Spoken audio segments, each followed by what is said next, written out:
Good morning সকলকে। আশা করি তোমরা সকলে খুব ভালো রয়েছো, আমরাও ভালো রয়েছি। তো তোমাদের আজকে একটা জিনিস দেখাবো, সেটা হচ্ছে একটা এই হ্যাকটা আজকে আমি নিজের উপরে অ্যাপ্লাই করব। কারণ এই হ্যাকটা একটা ছেলেও অ্যাপ্লাই করতে পারে, একটা মেয়েও অ্যাপ্লাই করতে পারে। তো আগে দেখবো হ্যাকটা কাজ করে দেখবো যে রেজাল্ট কিরকম আসে, তারপরে তোমরা রেজাল্টটা দেখতেই পাবে।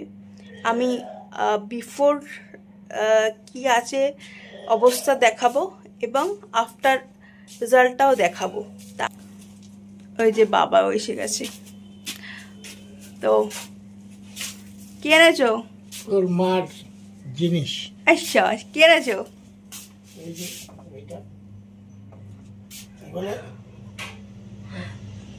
আচ্ছা, যেটা বলছিলাম সেটা হচ্ছে জলপাই।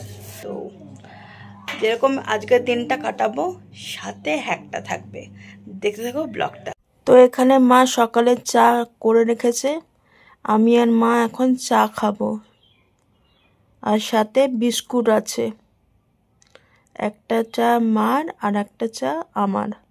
চা দিয়ে ধুয়ো উঠছে। আজকের ব্রেকফাস্ট স্যান্ডউইচ। তো রান্না করতে করতে এখন জামা কাপড়গুলো তুলতে আসলাম, কারণ মনে হলো যেন শুকিয়ে গেছে। তো সকালবেলা আজকে এই জামা কাপড়গুলো এত কেচে মেলে দিয়েছিলাম, তো এখন তুলে নেব।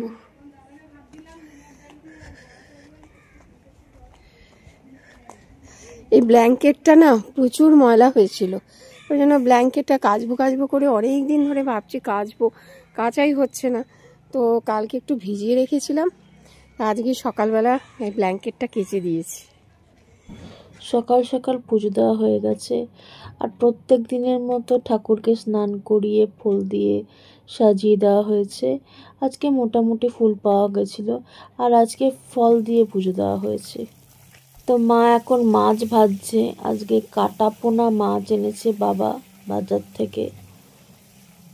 তো এখন এখানে আলু ভেজে রেখেছে মাছের ঝোলের জন্য, আর অলরেডি কিছু মাছ ভাজা হয়ে গেছে, সেগুলো বাটিতে তুলে রেখেছে। আর এখানে মশলা করে রেখেছে মাছের ঝোলের জন্য। তো এখন মাছের ঝোলের প্রিপারেশন চলছে। পেঁয়াজগুলোকে তেলের মধ্যে ভেজে নিচ্ছে, সাথে দুটো টমেটো দিয়ে দিল, টমেটো কুচি আর কি। তারপরে মশলা দিয়ে কষাবে, তারপরে জল দিয়ে দেবে, তারপরে মাছগুলোকে ছেড়ে। আজকে লাঞ্চ মেনু ভাত, কালকের ফুলকপি, ডাল, এখানে বেগুন ভাজা, মাছের ঝোল। এই হচ্ছে রান্নাবান্না আজকের দুপুরের মেনু। বানাবো, ইনোটা ঢেলে নিলাম, পুরো 1 প্যাকেট ইনো ঢেলে নিলাম।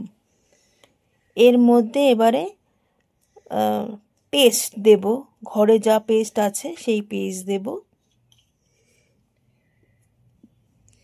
আমরা এই পেস্ট ইউজ করি, ফ্রেশ মোমেন্ট। এই পেস্টটা কিছুটা দিয়ে নেব। এবারে একটা মিশ্রণ তৈরি করব।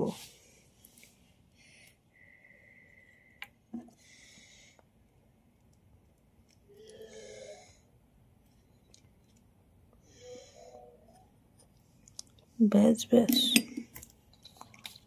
এই যে এতটা পেস্ট নিয়েছি।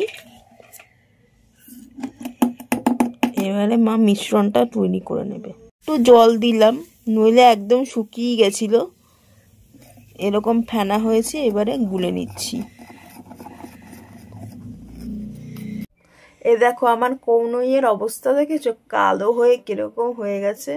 তো এইটাকেই যাতে পরিষ্কার হয়, এই নাকি যে কোনো কালো জায়গা নাকি ডেস্ক সেল, নাকি এগুলো তো ডেস্ক সেলই পড়েছে। তো 2 হাতেরই অবস্থায় এই কনুইটাও তোমাদের দেখাচ্ছে। এই দেখো, দেখতে পাচ্ছ কি অবস্থা। এইটা তো ভাঁজ করতে পারি না ঠিক করে, এইভাবে ধরে ভাঁজ করতে হয়। তো এই হচ্ছে বিফোর রেজাল্ট দেখতে, মানে বিফোর অবস্থা দেখতে পাচ্ছ। এবারে অ্যাপ্লাই করব, 5 মিনিট মতো রাখবো, তারপরে জল দিয়ে ধুয়ে নেব, তারপরে তোমাদের রেজাল্টটা দেখাবো যে আদৌ কাজ দেয় কি না, যেগুলো দেখায় সেগুলো আদৌ এফেক্টিভ কিনা। নাহলে তো ওই সলিউশনটা অ্যাপ্লাই করাতে আমার হাতের ট্যান পড়েছিল, হাতের ট্যানগুলো সব উঠে গেছে। এই দেখো, হাতে ট্যান পড়েছিল, ট্যানটা উঠে গেছে, আর কনুইয়ের হালকা লাইট হয়েছে। এটা অ্যাকচুয়ালি মানে এখনো 2-3 দিন আরও ইউজ করতে হবে, আস্তে আস্তে ফেড হবে। একটু লাইট হয়েছে, মানে একেবারে একটা বাসেই মানে অনেকটা ডার্ক হয়ে অনেক দিনের প্যাচ আর কি পড়েছিল।